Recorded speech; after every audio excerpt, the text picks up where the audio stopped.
What I'm about to share is something that I still can't explain. It's easily the strangest thing that has ever happened to me, or to anyone I personally know. I work late nights at a dive bar about half an hour from my house. Not really by choice, but when you live out in a rural area, jobs aren't exactly plentiful. You take what you can get. The bar itself isn't anything special, but it's steady work, and most nights are uneventful. The night this happened was no different.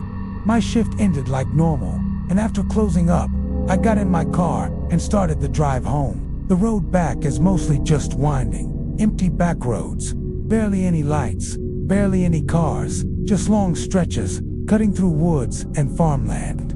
Honestly, I usually enjoy the peace and quiet of it. It's like a built-in detox after a long shift.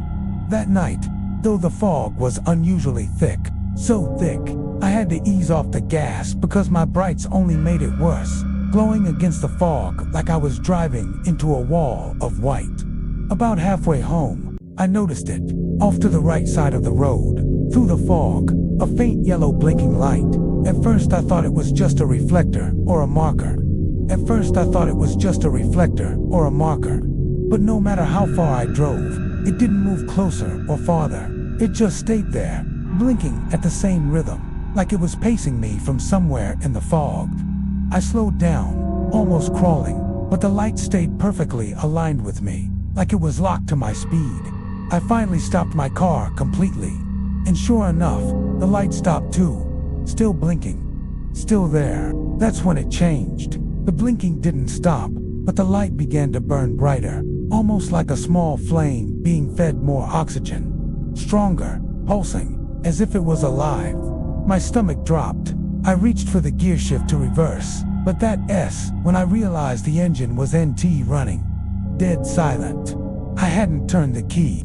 I knew I hadn't. My hands shook as I tried the ignition over and over, but the car wouldn't start. Meanwhile, the light burned brighter and brighter, like it was feeding off the situation. Out of desperation, I grabbed my phone, but the screen was black, dead, even though I'd just checked it at the bar. Before I could process what was happening, the light flared to a blinding brightness, like a star exploding. I couldn't even keep my eyes open. I shielded my face until suddenly, it vanished. The fog remained, but the light was gone. I tried the ignition one more time, and the engine started instantly, like nothing had ever been wrong. I drove the rest of the way home without looking anywhere but the road, terrified that glancing away for even a second would bring that awful light back. I've told this story to family, friends, even some regulars at the bar. Nobody has an explanation that sits right with me, and I've heard every theory. A couple years ago, I was working one of my long-haul trucking routes. I've been a trucker for years, so long stretches of empty highway are nothing new. This night, I was cutting through a desert route. No towns, no gas stations, just endless road under a sky full of stars. About an hour away from my next drop-off, I noticed an SUV in my mirror. It wasn't tailgating, just keeping a wide, steady distance. But no matter how fast or slow I went, it stayed with me. For almost 40 miles, it just lingered there. Eventually, I pulled into a small roadside rest stop. Just a dirt lot with a vending machine shack and a flickering light. I figured the SUV would keep driving, but it pulled in too, way in the corner. That was enough for me. I stepped out, ready to confront whoever it was. But before I could get close, the SUV roared to life and sped off, tires screeching, disappearing back onto the highway. Relieved but unsettled, I checked the vending machines completely empty, of course, then decided to grab some rest in the cab. About an hour later, I woke up to faint footsteps crunching on gravel. Peeking through the blinds, I saw two figures crouched near the trailer's back wheels, inspecting the locks. One of them had a flashlight, the other pulled out bolt cutters. That's when I slammed my palm on the air horn. The blast sent them scattering into the brush. Seconds later, headlights flared, the same SUV, lights off, speeding away into the night. I called the police. When they arrived, they confirmed fresh pry marks on the trailer locks. They told me it was cargo thieves. Apparently, that stretch of road is notorious for it. That night still shakes me. I can handle long nights and empty highways, but knowing I was stalked for miles and nearly robbed while I slept is something I'll never forget.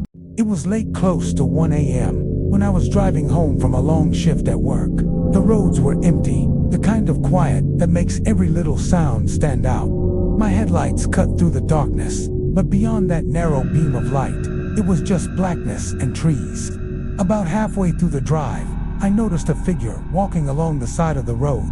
At first I thought maybe it was just my eyes playing tricks on me, but as I got closer, I could clearly see it was a man. He wasn't just walking, he was pacing slowly, almost deliberately, as if he was waiting for someone. He wore a dark hoodie with the hood up, his head slightly lowered. Even as my car approached, he didn't look at me.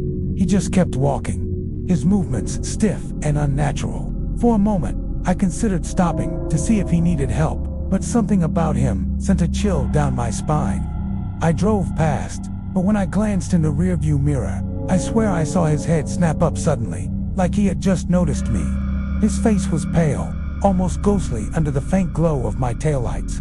That was enough to make my stomach drop. A few minutes later, I looked again in the mirror. My heart skipped. He was still there, walking in the middle of the road this time. The thing is, I had been driving for miles. There was no way he should have been that close behind me. It didn't make sense. I pressed harder on the gas, trying to shake the uneasy feeling that I was being followed. When I finally reached the intersection near my neighborhood, I turned quickly, not even signaling, just desperate to get off that stretch of road. For a moment, relief washed over me, but as I pulled onto my street, I caught something in the corner of my Aja shadow, moving between the trees near the sidewalk. I slowed down, scanning the area. That's when I saw him again, the same figure in the hoodie, standing perfectly still, just a few yards from my house. This time, he was staring directly at me. No movement, no pacing, just standing, watching. I didn't even park properly. I pulled into my driveway, sprinted into the house, and locked every door and window. I stood there in the dark, peeking through the blinds. The street was empty, silent. He was gone. I don't know if it was some stranger messing with me or something far worse. All I know is that sometimes, late at night, when I drive past that same stretch of road, I get that same eerie feeling that someone is out there, waiting. That was a true story shared with Frightcast.